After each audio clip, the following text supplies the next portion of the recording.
પોલીસનું કામ છે કે લુખ્ખા ગુંડા ખાણ ખનીજ માફિયાઓ છે તેમને ઝડપવા, તેમના વિરુદ્ધમાં કાર્યવાહી કરવી અને કોઈ સામાન્ય વ્યક્તિને પડતી હાલાકી, તકલીફ કે અસામાજિક તત્વો હોય તેનાથી નિજાત આપવી. પરંતુ આ પોલીસ છે તે હવે અવળા ધંધે લાગી છે તેમ કહો તો પણ અતિશયોક્તિ નહીં કહેવાય. ગાંધીનગરમાં આંદોલનમાં બેઠેલા આ આંદોલનકારીઓ પાસે ગઈકાલે એક પોલીસ ઇન્સ્પેક્ટર પહોંચે છે અને કહે છે કે તમારા બિસ્તરા પોટલા ભરી લો, તમને આંદોલન કરવા દેવામાં નહીં આવે.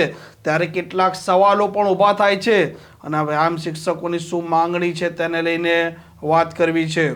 વૈષ્ણવજન તો તેને કહીએ જે પીડ પરાઈ જાનાને રે. નમસ્કાર, આપ જોઈ રહ્યા છો નવજીવન ન્યૂઝ અને હું છું આપની સાથે તોફિક ગાંચી. ગુજરાતમાં વિકાસ મોડલની વાત થઈ રહી છે, કોઈ બેરોજગારી નથી તેવા દાવા આ સરકાર અને ગાંધીનગરમાં બેઠેલા અધિકારીઓ કરી રહ્યા છે. પરંતુ આજ ગાંધીનગર જે રાજ્યનું પાટનગર છે ત્યાં વારંવાર જે આંદોલન થઈ રહ્યા છે તે જ દર્શાવે છે કે આ સરકાર છે તેનો વહીવટ કેવો પાંગળો થઈ ચૂક્યો છે. એક લાંબા સમયથી વ્યાયામના શિક્ષકો જે 13 દિવસથી આંદોલન કરી રહ્યા છે તેમની પડતર માંગણીઓને લઈને વારંવાર તે સરકાર છે તેમના સુધી અવાજ પહોંચાડવાનો પ્રયાસ કરે છે. પરંતુ ગઈકાલે આ ગાંધીનગર પોલીસના એક બહાદુર પોલીસ ઇન્સ્પેક્ટર તેમના પાસે પહોંચે છે અને કહે છે કે તમારા બિસ્તરા પોટલા ભરી લો, તમારી જે માંગણી છે તે હવે પૂરી થઈ શકે તેમ નથી અને વિધાનસભાનું જે બજેટ સત્ર છે તે પણ પૂરું થઈ ચૂક્યું છે, તમારી વાત કોઈ સાંભળી નથી, તેની કોઈ ચર્ચા નથી થઈ અને હવે તમને આંદોલન કરવા દેવામાં નહીં આવે. આ આવેલા આંદોલનકારીઓ એટલે કે વિદ્યાર્થીઓ જે ગુજરાતના જ છે, આજ ગુજરાતની સરકારને તેમણે વોટ આપી અત્યારે સત્તાનું સુકાન સંભાળ્યું છે તેવું તે જ કહી રહ્યા છે. અને આ જ વિદ્યાર્થીઓના પોલીસવાળા કહે છે કે તમને ગેટ નંબર 1 બહાર પણ આંદોલન કરવા દેવામાં નહીં આવે અને આ સત્યાગ્રહ છાવણી છે ત્યાં પણ તમને બેસવા દેવામાં નહીં આવે. આ પોલીસ ઇન્સ્પેક્ટરના પુત્ર અને પુત્રી જો તેના અધિકાર માટે આંદોલન કરી રહ્યા હતા તો તે સમયે આ પોલીસ ઇન્સ્પેક્ટર ત્યાં જઈને તેમના પુત્ર કે પુત્રીને આ શબ્દો કહેતા આ વિચારવાની જરૂર છે. એ પોલીસ ઇન્સ્પેક્ટરોને આ વ્યાયામ શિક્ષકો સાથે બનેલી જે ઘટના છે તે તેમના શબ્દોમાં સાંભળો. અમે લોકો ગાંધીનગરની અંદર 17 તારીખથી વ્યાયામ શિક્ષકો આંદોલન કરીએ છીએ. અમારી માંગ સરકાર સામે એ છે કે અમારી કાયમી ભરતી થાય. અમે શાંતિપૂર્ણક આંદોલન કરવા માટે ગાંધીનગરમાં આવેલા છે. અમારે કોઈ સરકાર સાથે જબરદસ્તી બી નથી કરવા માંગતા. અમે શાંતિપૂર્ણક અમારા માર્ગ ઉપર આંદોલન કરીએ છીએ. અમે સત્યાગ્રહ છાવણી ઉપર બેઠેલા. આજે અમારો 13મો દિવસ હતો. હવે કાલે એવું બનેલું કે કાલે સત્યાગ્રહ છાવણી ઉપર પીઆઈ અમારી પાસે આવી અને મને અને અમારા સાથી મિત્રોને એવું કીધું કે કાલથી તમે અહીંયા આવીને બેસતા નહીં, હવે અમે તમને અહીં બેસવા નહીં દેશું. તો અમને એને પ્રશ્ન કરેલો કે ભાઈ કેમ?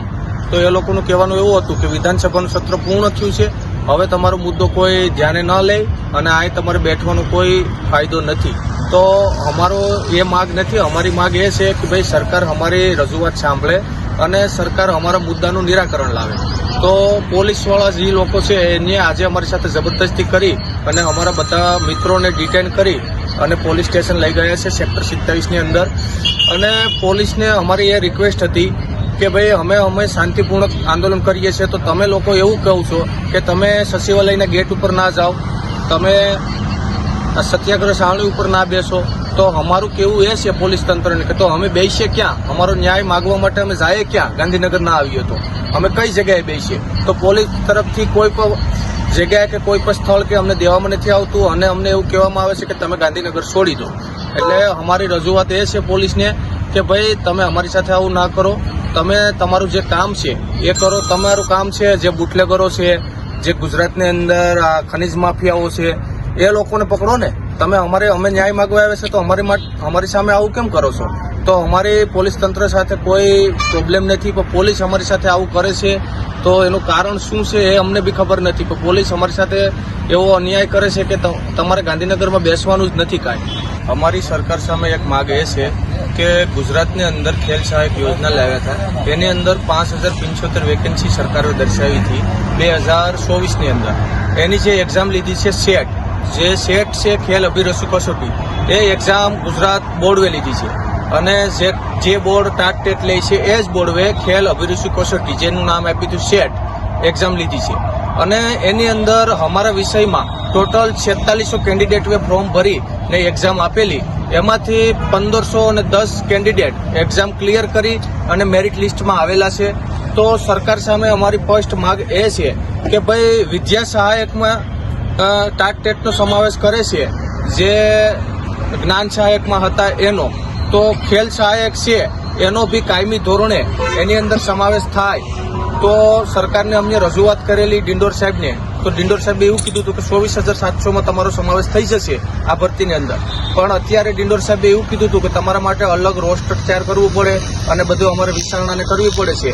તો અમે 17 તારીખે આવ્યા, તો 18 તારીખે અમે ડિંડોર સાહેબને મળવા ગયેલા, આવેદનપત્ર આપવા ગયા હતા. ત્યારે ડિંડોર સાહેબે મને એવું કીધું હતું કે અમે અમારા મંત્રીમંડળ અને કેબિનેટમાં આ પ્રસ્તાવ મૂકશું અને ચર્ચા કરી લઈએ, હું અને સીએમ, પછી અમે 6-7 દિવસમાં તમારું નિરાકરણ લાવશું. તો અમારી સરકાર સામે એક જ માગ છે અને ક્લિયર માગ છે અમારી કે ભાઈ જે 1510 કેન્ડિડેટ અમારા સબ્જેક્ટમાં જે શારીરિક શિક્ષણમાં પાસ થયા છે ખેલ અભિરુચિ કસોટીમાં, એને કાયમી ધોરણે કાયમી ભરતીમાં સમાવેશ કરે. અમારી સરકારને બીજી કોઈ માગ નથી. અને અમારી ઉંમરની બાબતમાં ફર્સ્ટ એ માગ છે કે ભાઈ ઉંમર વધારો અમારો કાયમી ભરતીમાં જોતો છે, અમારે કરારમાં નથી જોતો. કારણ કે કરારમાં ઉંમર વધારે કોઈ ફાયદો નથી. ઉંમર વધારો કાયમી ભરતીમાં એટલે જોઈએ છે કે ભાઈ અમારા જે સીપીએડ કરેલા લોકો છે એ 2009ના પાસ આઉટ છે, તો જેઓની ઉંમર છે કટઓફમાં આવી ગઈ છે, તો એને ઉંમર વધારાનો બેનિફિટ મળે અને એનો આની અંદર સમાવેશ થાય. તો અમારા વિષયની અંદર ઓલરેડી 2 ગણી જગ્યાઓ ખાલી છે. એટલા માટે અમે સરકાર સામે આ બધા પ્રસ્તાવ મૂક્યા છે, પણ સરકાર તરફથી હજુ સુધી કોઈ પોઝિટિવ જવાબ મળ્યો નથી. આ પ્રકારના સમાચાર, પ્રકારના અહેવાલ માટે નવજીવન ન્યૂઝની આ ચેનલ જોવાનું અને સબસ્ક્રાઇબ કરવાનું ભૂલતા નહીં. નમસ્કાર. વૈષ્ણવજન તો તેને કહીએ જે પીડ પરાઈ